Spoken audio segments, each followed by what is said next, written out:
Hi, I'm Michelle And Laura. from Empowered Decision. Laura and I have been talking, and we thought that we'd do a quick video to talk to you about how often we are now having the discussion with our clients about the end game. Yeah. I think, well, part of the process of what we're trying to do is clarify what it is that we're aiming for.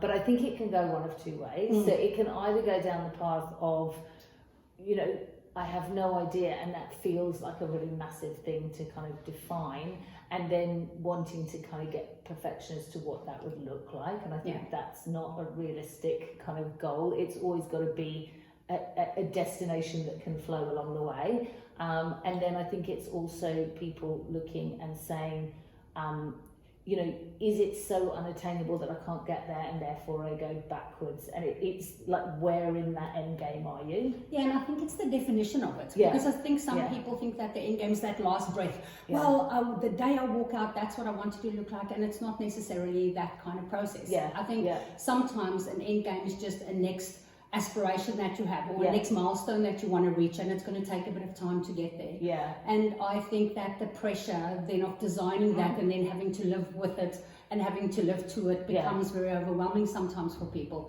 And I think what we certainly talk a lot about is just to simplify that process and to get clarity on it and to make it so that it doesn't become this thing that pushes against the whole stream of where you're going. Because it's meant to be an attractor rather than a detractor. But I think it's interesting, I often use the example of that's effectively what we did when we set up Empowered Decision, is that we said there's all these kind of bits and pieces that you can do. What is it that you really enjoy? What would you like to be doing every day? And there's always that scary unknown, because you don't know if that's going to translate into a business model that works.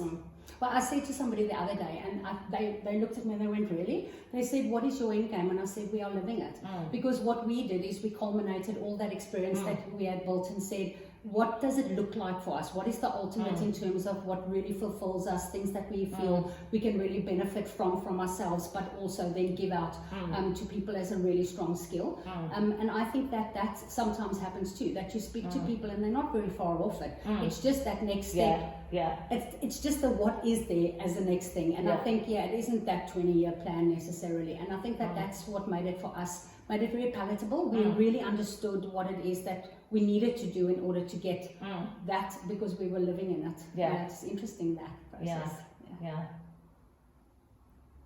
So what is your end game? How do you perceive it? Give us your comments. Tell us a little bit about how you see this whole process of end game.